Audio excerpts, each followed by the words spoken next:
వేలాది మంది తరలి వచ్చి అన్నా నీ నాయకత్వం గురించి ఎదురు చూస్తూ ఉన్నాం. ఎప్పుడు పోలింగ్ అవుతుందా, ఎప్పుడు మాకు ఇచ్చేటువంటి 2 ఓట్లు కూడా దాని గుర్తు మీద ఓటేసి 25 మంది పార్లమెంట్ సభ్యులు కూడా పార్లమెంట్ కి 175 మంది శాసనసభ్యులు కూడా అసెంబ్లీకి పంపించడమే కాకుండా మరలా మీ నాయకత్వం కావాలి. ఈ రాష్ట్రానికి ముఖ్యమంత్రిగా మీరు ప్రమాణ స్వీకారం చేయాలి. రాష్ట్రంలో ప్రతి అక్క చెల్లెమ్మ, ప్రతి అవ్వతాత కూడా, ప్రతి రైతన్న, ప్రతి యువకుడు, ప్రతి కార్మికుడు కూడా నీ గురించి, నీ గెలుపు గురించి, నువ్వు అందించే ప్రభుత్వం గురించి ఎదురు చూస్తూ ఉన్నాడని చెప్పి ప్రతి ఒక్కరికి కూడా ఎదురు చూస్తున్నారన్నా అని వారు చేపట్టేటువంటి కార్యక్రమాలు ఒక పక్క విజయం అవుతూ ఉంటే తెలుగుదేశం పార్టీ, బీజేపీ, జనసేన 3 పార్టీలు కలిపేటటువంటి సమావేశాలు జనం లేక వెలవెలబోతున్నటువంటి విషయాన్ని జీర్ణించుకోలేక రాష్ట్రంలో అధికారాన్ని మరలా చేజిక్కించుకోలేమని చెప్పి ఒక అభద్రతా భావంతో రౌడీ మైకులను తయారు చేసి మొన్న జరిగినటువంటి సంఘటన జగన్మోహన్ రెడ్డి గారి మీద జరిగినటువంటి ఒక హత్య ప్రయత్నం తీవ్రంగా ఖండిస్తా ఉన్నాం. ప్రజా మన్ననలు పొందాలి, ప్రజల తాలూకా అభిమానాన్ని చూడవాలి, ప్రజల నాయకత్వాన్ని అడుగు మా నాయకుడు, ఆ నాయకుడిని మేము గెలిపించుకుంటామని చెప్పి ప్రజలందరూ కూడా ఏకగ్రీవంగా ఆమోదం తెలిపే విధంగా నాయకుడు ఉండాలి. అలా ఎవరున్నారంటే మనందరం ముఖ్యమంత్రి ఈరోజు సిద్ధం సభలు విజయవంతంగా జరుపుకుంటూ రేపు బహుశా 21వ తారీఖున పెద్ద సుబ్బారెడ్డి గారి విషయాన్ని అందరూ కూడా చెప్తారు. ఇదే చూడాలని నడిపడిన ఒక సమావేశం, సిద్ధం సమావేశాన్ని ఏర్పాటు చేయడానికి ఇప్పటికీ ప్రయత్నం జరిగింది. తప్పనిసరిగా జగన్మోహన్ రెడ్డి గారి నాయకత్వాన్ని బలపరిచేదానికి చోడవరంలో కూడా ధర్మశ్రీ గారు 30,000 పైచీలకు ఓట్లతో గెలవబోతా ఉన్నారని చెప్పి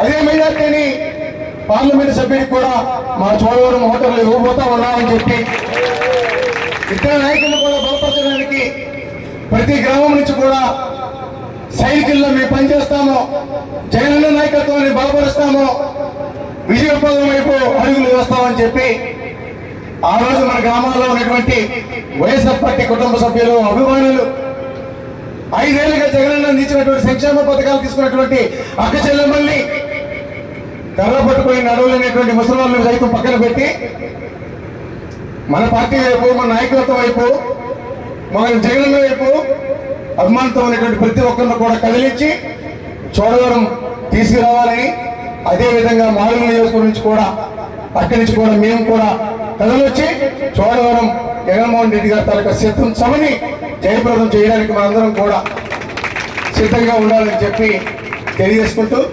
మరొకసారి సీఎం రమేష్ ఉండేది ధనబలం, మీ బిడ్డ ముచ్చల నాయకు ఉండేది జనబలం. జనబలం, ఈ జనబలం ముందు ధనబలం అనేటువంటిది ఎక్కడ కూడా కనిపించదు. అలానే తాను ఒక దొర జగన్మోహన్ రెడ్డి గారు ఒక సామాన్యుడికి ఇస్తే ఉమ్మడి 3 పార్టీలు కలిపి ఒక దొరకు ఇచ్చారు. స్థానికుడిని ఎప్పుడు ఏ అవసరం వచ్చినా మీరు పిలిచిన వెంటనే మీ గ్రామాల్లో అక్కడ ఉన్నటువంటి తారు రోడ్డు మీద, సిమెంట్ రోడ్డు మీద మీ చెయ్యి పట్టుకొని మీరు చెప్పినటువంటి పనులు చేయడానికి మీ గ్రామాల్లో నేను తిరుగుతాను. కానీ ఈ సీఎం రమేష్ అంటాడు విమానం ఎక్కిపోయి ఇక్కడి నుంచి ఢిల్లీ వెళ్తాడు, మలేషియా వెళ్తాడు, సింగపూర్ వెళ్తాడు, తన వ్యాపారాలు ఏ రాష్ట్రాల్లో ఏ దేశాల్లో ఉన్నాయో అక్కడ పోతాడు. తను నమ్మేటోళ్ళు జూన్ 4వ తారీఖున కౌంటింగ్ అయిన తర్వాత తను అలా ఫ్లైట్ లో పోతూ ఉంటే by by CM Ramesh, by by CM Ramesh అని చెప్పి అందులో కూడా బాయ్ బాయ్ అని చెప్తారు. కానీ మనం ఎక్కడ ఉంటాం?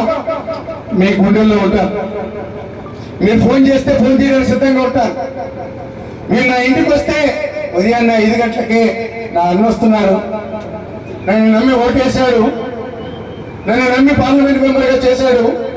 తనకి సహాయకరంగా ఉండాలి, తను చెప్పినటువంటి పని చేయడానికి నేను సిద్ధపడి ఉండాలని చెప్పి మీ బిడ్డగా, మీ భూమి ముచ్చాలనాయుడిగా నిరంతరం ఇక్కడ అందరూ కూడా పేరెట్టి పిలిచేటువంటి చదివినటువంటి మనుషులందరూ కూడా 4 మండలాల్లో కూడా సుపరిచితుడిని, మీ ఇంట్లో ఒక సభ్యుడిని, మిమ్మల్ని కూడా నా ఇంట్లో కూడా ఒక సభ్యుడిగా నన్ను మీ గుండెల్లో మీరు పెట్టుకోవాలి, మిమ్మల్ని అందరినీ కూడా నా గుండెల్లో పెట్టుకొని చూసుకుంటానని చెప్పి మీ అందరికీ దైవ సాక్షిగా మాటిస్తూ శాసనసభ్యుడిగా ధనంశ్రీ గారిని, పార్లమెంట్ సభ్యుడిగా నన్ను విజయపదంలో నడిపించి మీ పేరు శాశ్వతంగా మేము మర్చిపోకుండా మీ రుణం తీర్చుకోవడానికి అనుక్షణం మీ వెన్నంటూ ఉండి మీ కష్టానికి, సుఖానికి, మీ మంచికి, చెడుకి ఎప్పుడు కూడా కష్టపడి పనిచేస్తామని చెప్పి తెలియజేసుకుంటూ మరి ఇప్పుడు పెద్దలు